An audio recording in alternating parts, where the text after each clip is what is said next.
Well, the FDA approved a new mRNA influenza vaccine for people 50 years and over, and it was all based off of a study printed in the New England Journal of Medicine. The new vaccine is Moderna's Influenza, which will be available for patients 50 years and over. The average age in the study was 65 years old. What they found was a significant reduction in influenza-type illness. It says that on top of a regular flu shot, it decreased the risk of influenza another 27%, which sounds really great.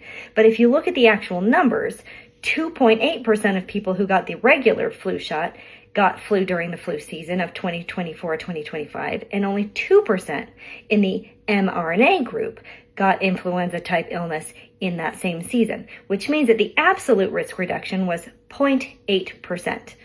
And one thing you might be wondering is, what is the risk of influenza in people 50 and over? Well, if you look at the CDC data, it claims that about 15% of people age 50 and over had influenza in the 2024-2025 season. So both flu shots were under 3% chance of having influenza, which sounds reasonable. But when you look at the CDC data, they don't tell you how many of the 15% were actually vaccinated for the flu. In fact, what we do know is about 42% of 50-year-olds and older were vaccinated for the flu in that year, and 71% of people over the age of 65 were vaccinated for flu that same year.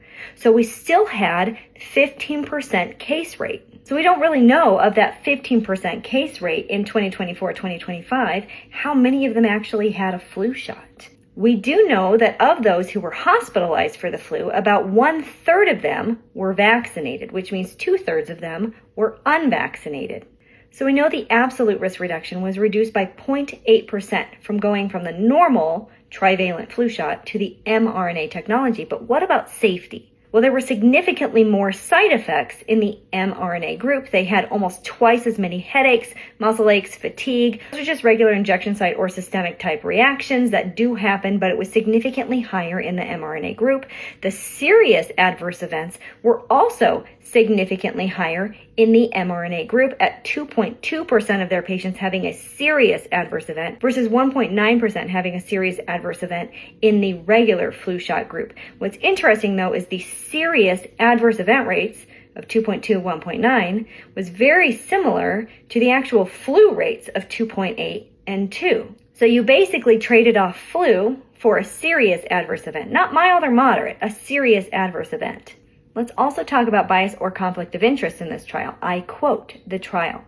A sponsor, Moderna, was responsible for overall trial design, site selection, monitoring, and data analysis, which were facilitated by Parexel International. The authors vouch for the accuracy and completeness of the data and for the fidelity of the trial to the protocol and statistical analysis plan.